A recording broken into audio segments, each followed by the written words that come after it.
안녕하세요. 결혼한 지 3년 만에 이혼을 결심한 30대 여성입니다. 사람마다 외모도 성격도 전부 제 각각이라지만 그래도 저는 제 자신이 유별나다고 생각해 본 적은 없어요. 대단한 구석도 없지만 그렇다고 모난 구석도 없다고 믿고요. 그런데 어머님과 부딪힐 때마다 어머님은 제가 이상한 거랍니다.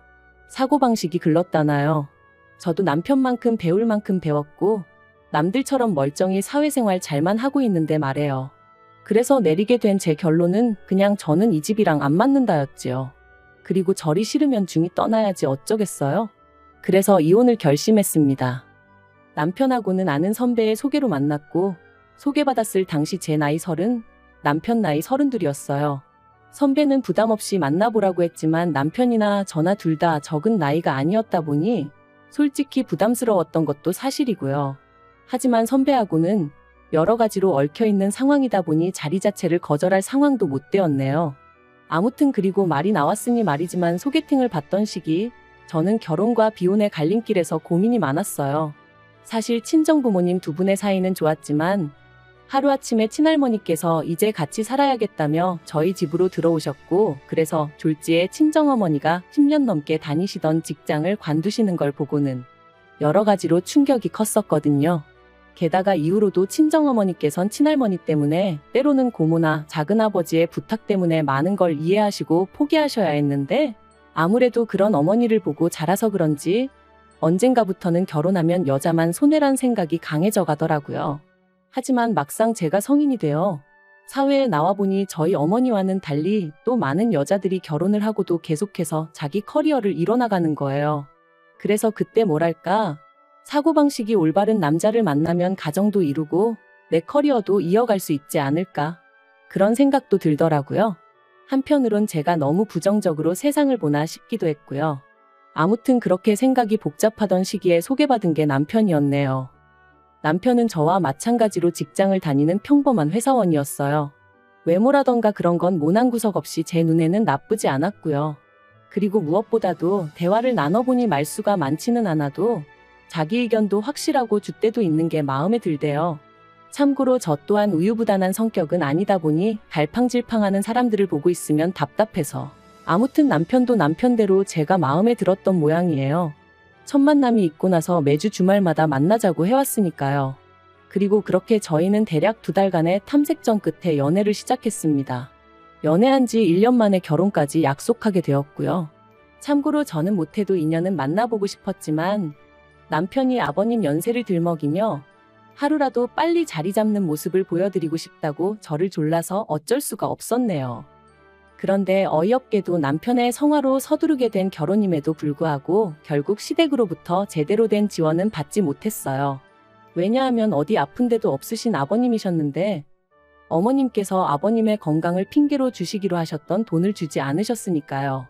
그리고 말이 나왔으니 말이지만 어머님이 되시는 이유가 그럴듯하게 들리기라도 했으면 저나 저희 친정부모님도 속은 상했겠지만 그 정도로 실망하진 않았을 거예요. 사실 상견례 자리에서도 어머님께서는 남편 앞으로 1억은 너끈히 해주실 수 있다며 저더러 땡잡았네 어쩌네 별의별 말씀을 다 늘어놓으셨습니다. 평생 여자라곤 모르고 가족하고 일밖에 모르던 아들이라며 요새 이런 남자가 어딨냐 그런데 재력까지 있으니 얼마나 대단하냐며 제가 운이 억수로 좋다 하셨지요. 그리고 어머님의 그런 아들 자랑 돈 자랑이 솔직히 곱게만 들렸던 건 아니에요. 시쳇말로 눈꼴 시리고 안 입고 왔죠. 제 눈에 안경이라 해서 남편과 결혼을 마음먹은 건 사실이지만 그래도 어머님이 나서서 계속 호들갑을 떠시니 어찌나 볼썽사납던지. 하지만 저도 그렇고 저희 친정부모님도 그저 떨떠름하게 웃는 것 말고는 아무것도 못했어요. 당시 친정아버지가 작은아버지의 부탁으로 돈을 빌려주셨는데 작은아버지 사업에 문제가 생기면서 저희 친정에서는 1억씩이나 해줄 만한 상황이 못 되었거든요. 그런데 어이없게도 막상 청첩장이 나올 때까지 어머님은 이런저런 핑계로 돈을 주시지 않으시더니 결국 결혼식 2주 전 저를 불러 앉혀놓고 하시는 말씀이 아버님 연세를 생각하면 지금 당장 쓰러지셔도 이상할 게 없답니다. 그리고 그렇게 되면 병원비며 이것저것 한두 푼 들어가는 게 아닐 텐데 그때 돼서 저희한테 손 벌리고 그러면 저희도 그렇고 어머님 아버님도 얼마나 마음이 안 좋겠냐대요. 그래서 내린 결론이 당장 결혼하는데 뭐 딱히 지원해 줄 건 없고 살다가 사정 좋아지면 해주겠답니다. 그때는 솔직히 얼마나 어이가 없던지 분한 마음까지 들더라고요.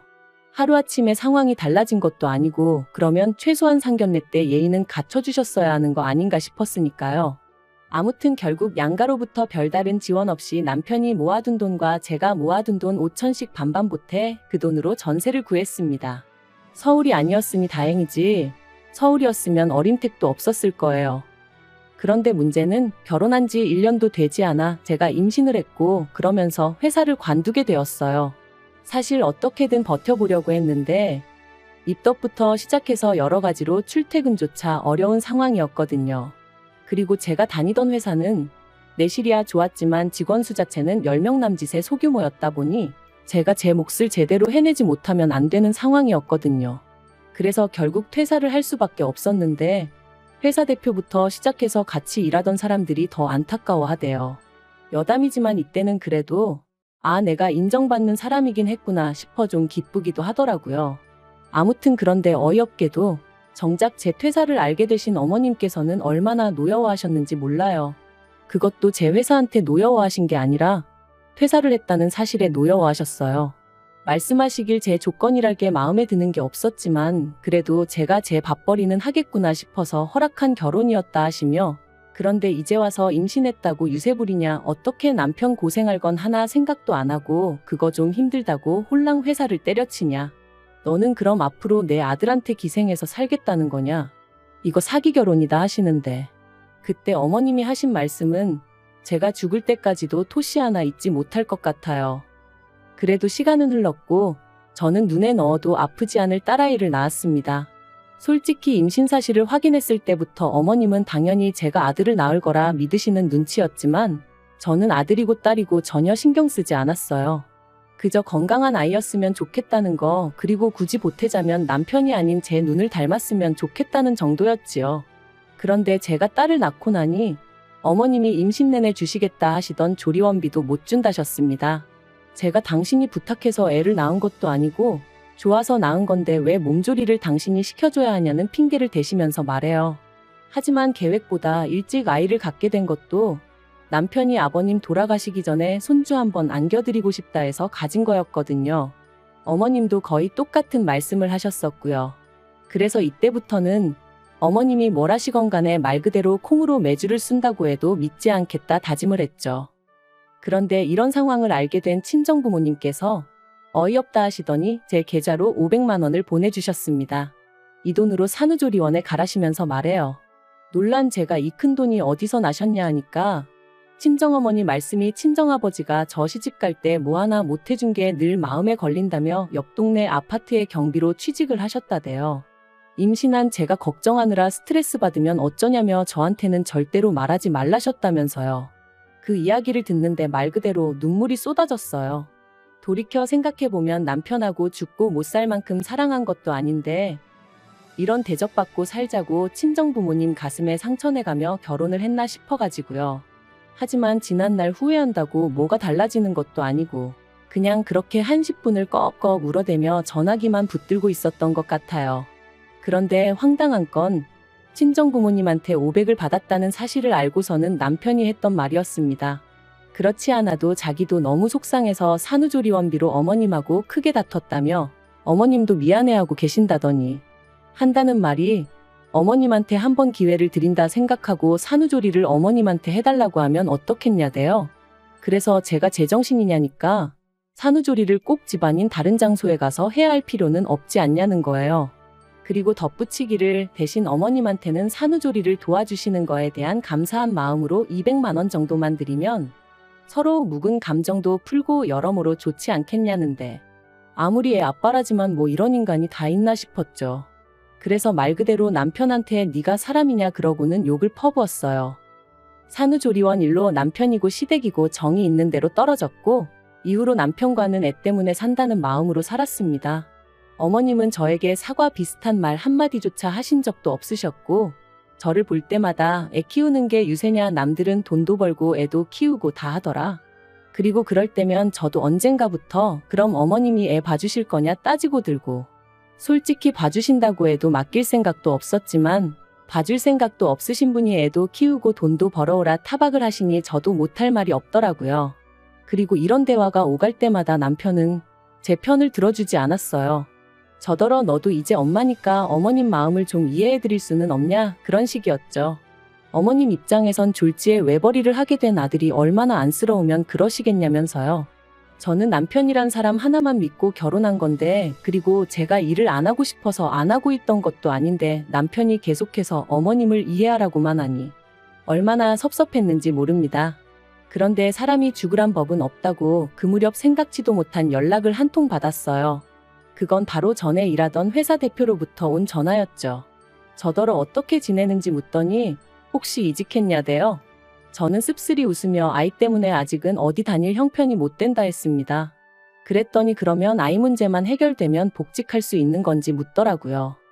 대표가 말하길 회사가 다른 회사에 흡수합병이 되었고 그로 인해 사내 어린이집도 이용할 수 있게 되었답니다. 그리고는 늘 성실하고 열심히 일하던 제가 하루아침에 임신 때문에 관둔 게 늘 마음에 걸렸다는 거예요.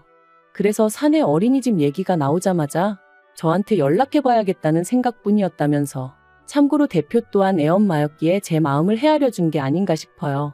아무튼 그렇게 저는 전 직장으로, 하지만 훨씬 더 좋은 연봉과 복지를 보장받고 복직하게 되었습니다. 그리고 그때부턴 매번 네가 빈대냐, 내 아들한테 빨대꼬 잤냐, 어쩌냐 하며 막말을 퍼부으시던 어머님도 더는 아무 말도 못하시대요. 남편도 중간에서 제대로 제 편 한번 들어준 적이 없다 보니 말을 아끼는 듯 했고요. 저는 내친김에 남편에게 살림과 아이에게 들어가는 생활비를 제외하곤 전부 다 각자 관리하자 선포했어요. 누군가는 저더러 남편이 외벌이할 때는 남편한테 생활비 다 써놓고 너가 돈 벌자마자 태도를 바꾸는 게 말이 되냐 할 수도 있지만, 한 번도 생활비 넉넉하게 타 써본 적 없고 남편한테 돈 타서 쓰는 동안 제대로 된 옷 한 벌 사 입어본 적 없습니다. 대부분이 식비와 아이 육아에 들어갔기에 저는 떳떳했고, 그래서 각출해서 관리하잔 소리도 할 수 있었던 거예요. 그리고 그렇게 생활을 이어간 지 2년째 되던 해 친정어머니의 환갑이셨습니다. 애시당초 남편에게 별 기대도 없었기에 같이 뭘 해야겠다는 계획도 세우지 않았어요. 아니나 다를까 남편도 저한테 장모님 생신인데 뭐 할 거냐 그런 건 묻지도 않았고요. 하긴 자기 부모님 생신도 제가 말해주지 않으면 깜빡깜빡하는 사람이었으니 뭘 기대했다면 기대한 제가 이상한 거였죠. 아무튼 그래서 친정부모님과 여행 가기 일주일 전 남편에게 친정부모님 모시고 일본에 간다 했어요. 친정어머니가 밥이나 한 끼 먹으면 되지 무슨 여행이냐 하셨지만, 그래도 온천 여행이라도 한번 시켜드리고 싶은 게 자식된 제 마음이었거든요. 남편은 심드렁한 표정으로 알겠다 했고 잘 다녀오라 한마디 하대요. 말이라도 나도 같이 가야 되는 거 아니냐, 돈은 있냐 묻지도 않았고요. 기대가 없었다고 말은 하지만 왜인지 서운했던 게 사실이에요. 그런데 지난달 초였어요. 어머님이 연락을 해오셔서는 대뜸 친정부모만 부모냐면서 어떻게 네 부모만 데리고 여행을 다녀왔냐 소리를 지르시대요. 그래서 제가 그게 아니라 환갑이시라 겸사겸사 다녀왔다 했습니다. 그리고는 어머님이 혹시 걱정하실까봐 드리는 말씀인데, 어머님 아들 돈은 1원 한 푼 쓰지 않았다 했죠. 하지만 어머님께서는 그래도 그건 경우가 아니라며 화를 내셨고, 당신 환갑 때는 아무것도 못했다며 하소연을 하셨습니다. 황당한 건 어머님 환갑 때는 제가 이 집 며느리가 아니었는데 말이죠. 어머님은 저희 친정어머니보다 나이가 6살이나 많으셨거든요. 그래서 제가 그러면 칠순 때 챙겨드리겠다 하니까 칠순까지 얼마나 남았는 줄 아느냐며 무조건 지금이라도 지나간 환갑을 챙겨달라셨어요. 어이도 없고 환장하겠더군요. 그렇게 전화로 1시간 10분을 시달린 끝에 알겠다 했습니다. 그런데 곰곰이 생각해보니까 제가 그걸 왜 해드려야 하나 싶더라고요. 그래서 남편한테 여행은 좀 과한 것 같다니까 저더러 알아서 하랍니다. 자기는 어머님 환갑 때 100만 원 해드렸으니까 이 일과는 상관이 없다면서 말이죠. 그리고 강 건너 불구경하듯 말하는 남편의 모습을 보고 있으니 그동안 어머님과 제가 갈등이 있을 때마다 남의 일마냥 먼 산만 보던 남편의 지난 과거들까지 떠오르면서 더더욱 억울하고 분한 마음이 들더라고요. 그래서 저도 이대로는 못 넘어가겠다, 말 그대로 복수를 해야겠다 싶대요. 그래서 어머님이 저한테 이렇게 주신다며 잔뜩 기대하게 만드셨던 것처럼 저도 여행 일정이며 이런저런 이야기로 남편과 어머님을 잔뜩 들뜨게 만들었어요. 그리고 출발 하루 전날 남편과 함께 어머님 댁에 찾아가 갑자기 사정이 생겨 여행을 못 갈 것 같다고 통보해버렸습니다. 영문도 모르고 같이 간 남편이 눈이 휘둥그레져서 저를 쳐다보더라고요. 그리고 역시나 제 예상대로 말 그대로 난리가 났어요. 제가 당신을 가지고 놀았다면서 세상에 이런 법이 어딨냐 하시더니 약속을 했으면 지켜야지 사람을 뭘로 보고 이런 짓을 하냐면서요. 그래서 저도 지지 않고 저는 어머님 사정을 다 이해해드렸는데 어머님은 왜 저를 이해 못 해주시냐 서운하다 받아쳤습니다. 어머님이 저한테 하셨던 말씀처럼 제가 무슨 빚을 진 것도 아니고 마음 같아선 해드리고 싶었지만 안 되는 걸 어떡하겠냐고요. 그랬더니 어머님도 더는 아무 말씀을 못 하시긴 하대요. 하지만 이 일로 남편 입에서 이혼 소리까지 나올 줄은 솔직히 꿈에도 생각을 못 했습니다. 남편은 그저 저더러 너무하다며 어머님이 결혼할 때 돈 안 해주신 걸로 제가 이렇게 앙심을 품고 있을 줄은 몰랐다는 거예요. 그래서 돈이야 우리 친정에서도 안 해주셨는데 내가 무슨 앙심을 품고 있었겠냐 했습니다. 하지만 이후로 어머님이 돈 가지고 나를 얼마나 서운하게 하셨는지 당신은 알지 않냐고. 그때 맺힌 게 지금 이렇게 터져나온 것뿐이라 했죠. 하지만 남편은 저를 이해하려 노력하기보다는 그래도 어머님이 얼마나 상처를 받으셨겠냐며 제가 심했답니다. 그리고 그런 남편과 저도 더는 대화하고 싶지 않아 마음대로 생각하라 했는데 남편이 친정부모님과 여행하면서 든 돈이 얼마냐며 그 돈하고 똑같은 액수로 어머님한테 드리래요. 제 잘못에 대한 용서를 구하면서 말이죠. 그리고 그 말을 들으니 앞으로 살면서 이보다 더한 일들도 많을 텐데 그럴 때마다 남편은 제 편이 아니겠구나 싶은 생각이 들면서 이혼하자는 남편을 더 이상 붙잡고 싶지 않아졌습니다. 솔직히 붙잡은 것도 제가 남편이 너무 좋아서 그런 것보단 애 아빠니까 그런 거였고요. 결국 남편과 저는 협의 이혼 중이고 앞으로 한 달 정도면 저희는 완전히 남남이 됩니다. 앞으로 혼자 아이를 키우며 살 생각을 하면 솔직히 눈앞이 깜깜하기도 하지만 그래도 정서적으로나 경제적으로나 뭐 하나 의지하기 힘든 사람과 부대끼며 사는 것보단 혼자가 낫겠다는 확신이 있거든요. 그리고 엄밀히 말하면 저를 아껴주는 부모님과 직장 동료들 친구들이 있으니 저는 혼자가 아니죠. 잘 살 수 있을 거라 믿어요.